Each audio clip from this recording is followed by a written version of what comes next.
مع سلام يسلم الدار يسلم مقصد به والدار التي تمده في البر والبحر والعالم عاصم البر سيدنا محمد وعلى اله وسلم في الآل والمال وأبي وصلى عليه الله في الآل والسبي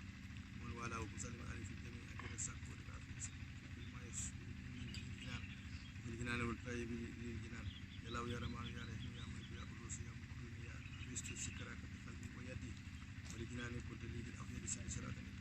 قلبي بالقلوب مع سلام عليك الذي دلتني عليه ودلني عليك ما خيره سيدنا محمد وعلى آله وسلم في الآل وليبتغي مسافة السلوك يا مغني عن السلوك والملوك وليا بركة الإسراء وأنا أكون بسر كل رأي وليبكوني بكل مسلم وجل في كفين رسل عليهم خير صلاة وسلام من بهم وأبدي خير الكلام يا الله يا رحمن يا رحيم يا ملك يا قدوس يا مكرم وأنت بيني وبين القوم الفاسقين عاصما من الله بسر صلاة لحياتي تؤمن من المكاره معا يا مؤمن سلام يدفع الرزايا لخير ذات يجلب المزايا أبدا لخير كاد وعمل الذي يوسر أمر سيدنا محمد والآل وسلم والتذكر الذي كنا أقول يا خير من يقول وأقول كتاب ربي إنك الكتاب فيك خالد ذلك الكتاب سيد مفاتيح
leen siyaar baax a baax ñu ngi nag ci Magalu Saam di wàcce kaamil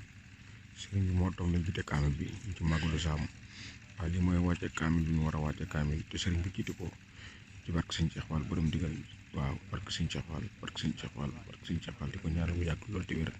ñu yàgg koo teewe ay téwéni ci doole yàlla barke Sëñ Cheikh Fall borom digal yàgg leen yokk wér ci doole yàlla di ñaanal ñëpp rek di fasaale ñëpp yàlla na suñu borom defal dégg topp yàgg topp sëriñ bi yàgg koo liggéeyal ci doole yàlla barke Sëñ Cheikh Fall borom digal